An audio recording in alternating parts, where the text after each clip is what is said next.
Hello, my name is Jim Martin Schramm, and I'm a professor of religion at Luther College in Decorah, Iowa.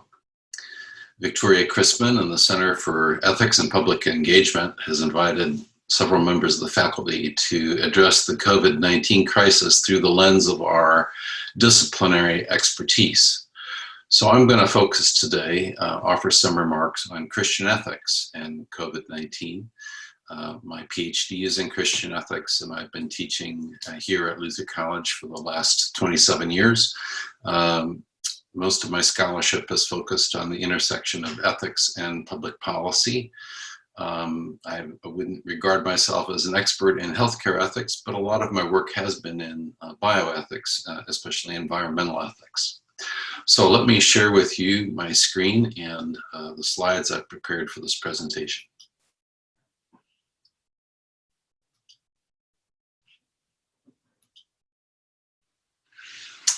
Hopefully that's visible for all of you. I'll move through these as I go through my presentation. What I want to talk about is first of all, use the method that I use in my courses. I teach ethics on a case study basis.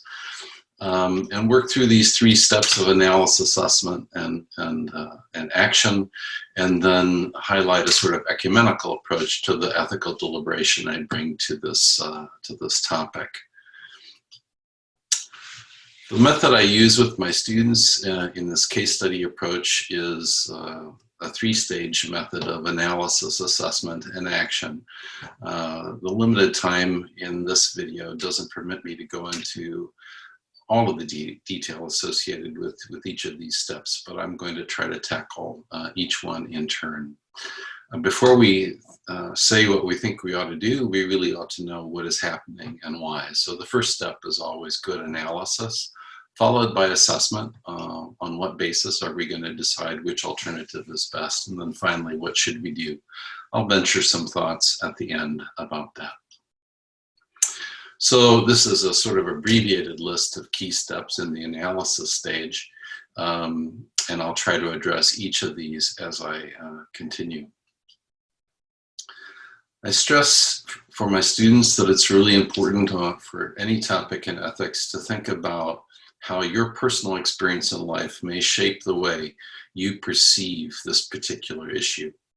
For example, you may look at this issue differently if you are a healthcare provider who is working day and night to the brink of exhaustion, taking care of the many people who are in dire circumstances suffering from COVID-19. On the other hand, you might be someone who's in a non-essential business who has lost their job and has been unemployed now for 6 weeks. And maybe one of those people for whom the Paycheck Protection Program hasn't provided any financial assistance.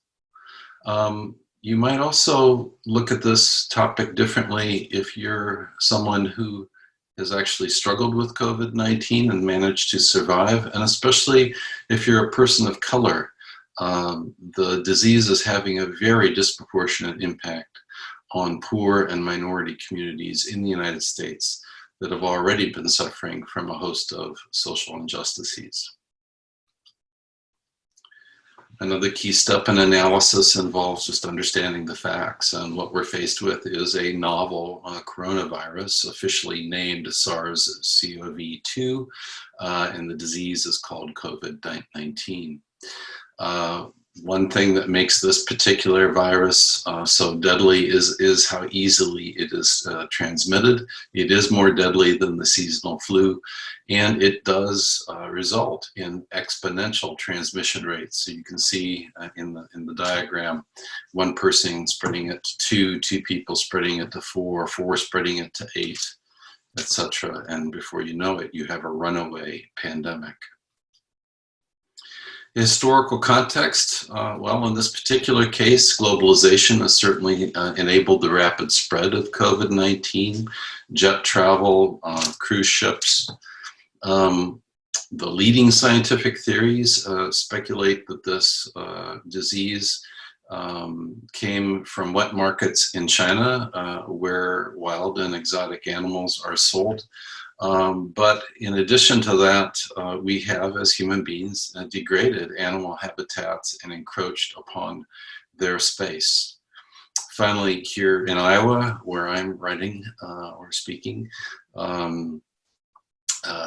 certainly a great deal of the spread of the disease is associated with meat packing plants, where men and women work shoulder to shoulder, carving up the meat for human consumption in our society. There are lots of complicating factors associated with the COVID-19 pandemic. One is, as we know, an insufficient federal stockpile of personal protective equipment and key hardware like ventilators. Right now, we don't have a vaccine, and while many different trials are underway, that isn't going to happen overnight, and we need to prepare ourselves for a 12 to 18-month lag before a vaccine may be widely available. We also lack testing capacity to find out who's had the disease and who currently has it and who has had it in the past. And we have insufficient resources for contact tracing to sort of find out who has had it and who might be contaminated or infected. Plus, every day we read stories in the papers about physicians identifying new things about this particular disease. Not so much mutation, but the way it affects internal organs and compromises life. Other important complicating factors is the fact that to cope with this crisis, we have employed radical measures of physical distancing, which has resulted in unprecedented rates of unemployment. There is, sadly, a lack of trust in science and scientists among some members of the American population. We certainly live in a politically divided populace, and ignorance and some harbor ignorance and disregard about the impact of this disease on historically marginalized people. Finally, a very large factor in the current debate about what to do comes from those who place extraordinary emphasis on the principle of liberty and on their individual rights. Both are obviously cardinal features of the American value system and have to be grappled with. In my view, the primary ethical issue that we face is how best to protect human lives, especially the most vulnerable, without destroying the economy and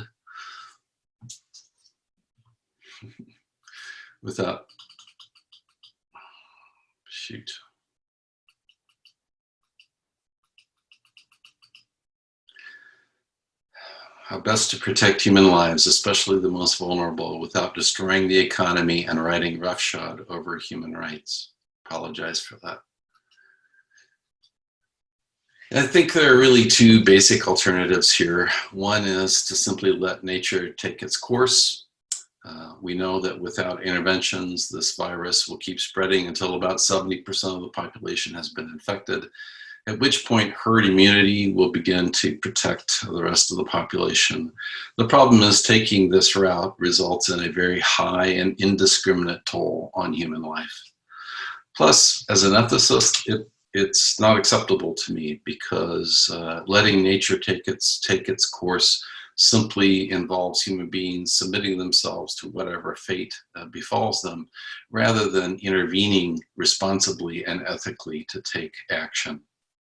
So the second alternative, and the one I will argue for, and I think the vast majority of people argue for, is to flatten the curve, to reduce the rate of infection by slowing the spread of the disease, and thereby wait for a vaccine and other therapeutic options to become available. By now, we're all familiar, I think, with this slide showing us what will happen if we don't take protective measures, and if we do, how that may help us, and has, I think, thus far enabled us to limit the degree of infection and the severity of its impact so that it doesn't outrun our healthcare system capacity. I think we're going to see that be tested soon as the disease spreads more into rural parts of the United States, like Iowa, where the healthcare system is less robust in rural areas compared to urban areas. The thing that I worry about is this slide. This is from the Centers for Disease Control, and it shows you what happened during the Spanish flu in 1918, another influenza epidemic or pandemic. And right now our rates are climbing like this, but there are 3 waves. And after the Spanish flu, people let their guard down, and before long, all of a sudden it took off, and then we experienced an inordinate number of deaths. That led to a very, very quick reduction once we realized we needed to implement corrective measures. And those were followed for a while, and then we let our foot off the gas, and then we resulted in another peak that was almost twice as large as the original wave. This is what I worry about. This is what scientists are warning us about as the United States, in the middle of spring, gears to open up for lots of reasons that are understandable, but ultimately may be unwise. Sorry about that. When I teach my students, this case method approach, the second phase involves ethical assessment. And there are various steps to that. I'm going to shorten that process in this presentation. But I want to begin with some comments about stepping back and thinking about sources of a moral imagination for dealing with a topic like this. Just as it's important at the outset of the analysis stage to reflect on your own personal experience and how that may shape the way you view the issue, so too is it worthwhile to step back at the stage of assessment and ask yourself, why do I think this issue should be addressed in a particular way? So I'm going to begin with a slide that addresses that to some extent. Then I'll spend most of my time talking about a virtue-based approach to ethics that is typically associated with the Roman Catholic tradition, but involves the conjunction of Aristotle's thinking about 4 natural virtues that were conjoined by Thomas Aquinas with 3 theological virtues. So I'll spend a fair bit of time talking about how those virtues are perhaps relevant to the topic of COVID-19, and I'll close with some remarks about how Martin Luther responded to an outbreak of bubonic plague in Wittenberg. So in terms of sources of moral imagination, one of the things that's interesting to me anyway is that Christianity has been wrestling with pandemics throughout most of the history of its religious identity. In the first 2-3 centuries, Christians were grappling with pandemics that beleaguered the Roman Empire. And then later in the medieval era, battled frequent bouts of bubonic plague. In all of those centuries, Christian leaders urged Christians to care for the living rather than grieve for the dead, or to shelter away from others, protecting only themselves. The church historian Pontianus emphasized that good was done to all people, all men, not merely to the household of faith. In fact, a demographer, Rodney Stark, has argued that this is one reason why Christianity grew so readily and rapidly in the first 3 centuries, was because many in the Roman Empire saw the courage and the compassion of early Christians responding to those suffering from various disease outbreaks, and were impressed by their courage and their faithfulness. A virtue-based approach to ethics is one of 3 different approaches to ethics in Western philosophy. The other two are a rules-based approach or a sort of consequentialist goals-based approach. But this is really the oldest approach to ethics in Western philosophy. Aristotle emphasized that human beings are fundamentally rational creatures and that we needed to cultivate the virtues of prudence, fortitude or courage, temperance or moderation, and justice, so as to become the best that we could be as rational creatures. As I said earlier, Thomas Aquinas, several centuries later, married Aristotle's moral philosophy with what he called the three theological virtues of faith, hope, and love. So I'll talk a little bit about each of those in a moment. But the key to understanding a virtue-based approach is that it strives to find the narrow path, the middle way between the vices of deficiency and vices of excess. I'll try to explain that more as I go forward. I'm also going to have to look down at some notes now as I get into this. So prudence. By the way, I've decided to associate each of these 7 virtues with art pieces that are drawn from Luther College's Fine Arts collection. Some of these may make great sense to you. They make sense to me. First, a biblical quote associated with each virtue. I, wisdom, live with prudence, and I attain knowledge and discretion. Prudence is the middle way. Whoops, what's going on here? Prudence is the middle way between foolishness and presumptuousness. It acknowledges, in this case, the complexity of the COVID-19 pandemic, and it resists falsehoods and simple solutions. Prudence also approaches the pandemic with rigorous rationality and avoids overly emotional appeals on either side.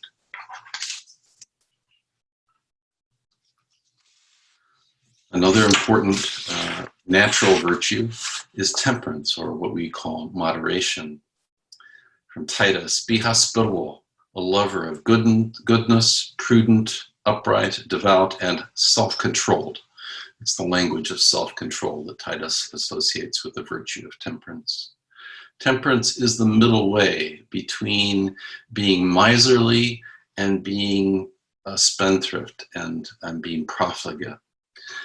Instead of stockpiling masks or hoarding household goods, we should be asking how we can help those in need by sharing what we have. Instead of reopening a state's economy all at once or being overcautious, we need to release restrictions on society gradually based on measurable criteria. Justice. From Isaiah 1, learn to do good, seek justice, rescue the oppressed, defend the orphan, plead for the widow.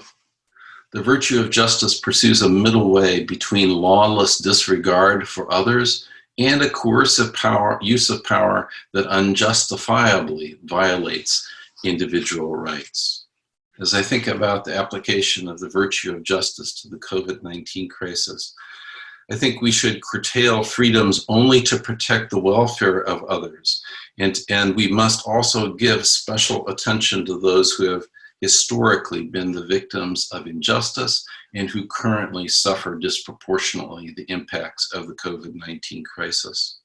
We should act on Martin Luther King's insight that injustice anywhere is a threat to justice everywhere, and that we are all caught in an inescapable network of mutuality.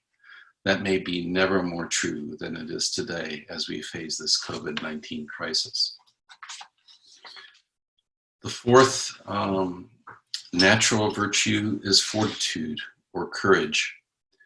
Isaiah 41, fear not, for I am with you. Be not dismayed, for I am your God. I will strengthen you. I will help you. I will uphold you with my righteous right hand. Fortitude avoids both cowardice and foolishness.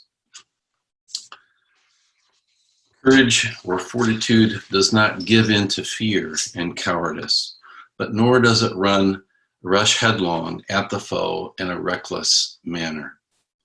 Courage also, especially in this case, involves facing hardship not only in the short term, but also for the long haul. I think all of us have seen etched on the faces of so many of our healthcare workers and other essential workers this virtue of stepping up to the plate and being courageous, risking their lives for the welfare of others. They don't do it recklessly. They need the equipment to do it wisely, but nevertheless, courage is a virtue we very much need at this time. Shifting now to the theological virtues, faith, hope, and love. Faith is the assurance of things hoped for, the conviction of things not seen, says the author of Hebrews. The Catholic tradition has done a great job of emphasizing that faith is the virtue by which the intellect is perfected by divine truth, albeit imperfectly, in a world still mired by sin. Faith views all truth as God's truth and requires us to view reason in its application through science as a complement to faith rather than as a threat to it. Faith enables Christians to allow themselves to throw themselves fully into the challenges of this world because we live with the confidence that ultimately life triumphs over death. Hope. The author in Proverbs writes, "Surely there is a future and your hope will not be cut off." Hope walks the narrow path between despair and naive optimism. There are certainly plenty of people right now who are despairing. And hope resists self-serving despair, because I call it self-serving despair when despair leads us not to do anything. And often those who don't do anything benefit from the status quo. That isn't what hope is about. Hope resists blithe, optimistic claims about the virus vanishing with warm weather or a quick cure. And it also resists a sort of nihilistic fatalism about the spread of the virus. It can be controlled. It is in our hands. We are able to stop the spread of this disease. And finally, love. Love is from God. And everyone who loves is born of God and knows God, writes the author of 1 John. Love resists heartless apathy, but also recognizes that love extends beyond one's family to our neighbors. In this context, love certainly includes self-care, but it also includes a willingness to make sacrifices for others.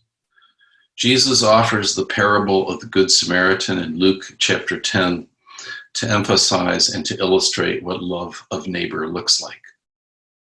Martin Luther, writing in 1527, had to address the issue of a pandemic that broke out in Wittenberg, yet another outbreak of bubonic plague. At that time, being the figure he was urged to leave Wittenberg and to seek safety somewhere else, but he refused to flee the city and to protect himself. He stayed and ministered to the sick, and by making that decision, his family, of course, stayed with him, and his daughter Elizabeth succumbed to the plague. During this period of time, Luther wrote a letter to a pastor titled "Whether One May Flee from a Deadly Plague." And what I offer here are just two brief excerpts from it, but here you hear Martin Luther emphasize the importance of love of neighbor and the ethical responsibility that each Christian has to seek the welfare of the neighbor. So in the first of these two quotes, Luther says, "We die at our posts. Christian doctors cannot abandon their hospitals. Christian governors cannot flee their districts. Christian pastors cannot abandon their congregations. The plague does not dissolve our duties. It turns them to crosses on which we must be prepared to die." And then I love this image that I found on the internet on this particular website, the Patriot Post. In it, the second quote I want to offer to you is also from this letter. And Martin Luther, it's so timely for our moment today. Luther says, "I shall ask God mercifully to protect us. Then I shall fumigate, help purify the air, administer medicine and take it. I shall avoid places and persons where my presence is not needed in order not to become contaminated and thus perchance inflict and pollute others and so cause their death as a result of my negligence.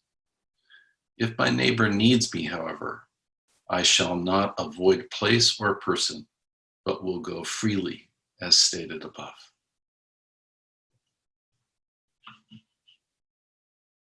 So that brings me to some closing recommendations about Christian ethics and COVID-19, and I've framed them around these 7 virtues. First, I think we need to think carefully and act judiciously. This is not a time for rash decision-making or operating from hunches. We need to release our restrictions on society gradually, where it makes sense, where measurable criteria are in place. We need to do so all the time, protecting the vulnerable while respecting everyone. It is not the case that each of us has inviolable human rights. Our right to liberty can be constrained to protect the life and well-being of others. We need to admit and face the fact that the road ahead will be long and hard. Mike Osterholm, a Luther College graduate, a Luther College regent, and a preeminent internationally regarded epidemiologist, has been saying lately, look folks, we're just in the 2nd inning of a 9-inning ball game.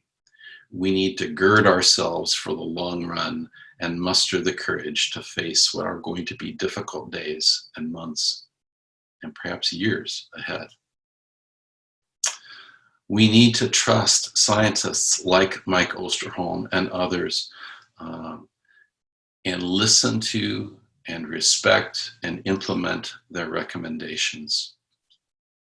We need to resist despair, which is real, but it tests our capacity for hope. We also need to resist foolish claims that can have very unfortunate consequences on human health, especially. And finally, we need to practice self-care and neighbor love. This is at the heart of what Martin Luther was arguing for in his treatise and modeled in his life.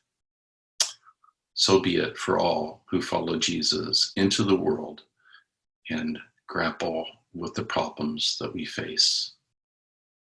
Thank you. I appreciate you taking the time to listen to this video, and I appreciate the invitation from the Center for Ethics and Public Engagement to offer these remarks as part of this series. Take care.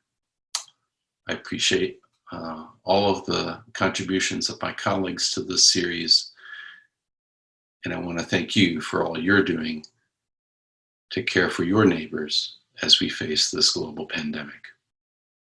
Take care.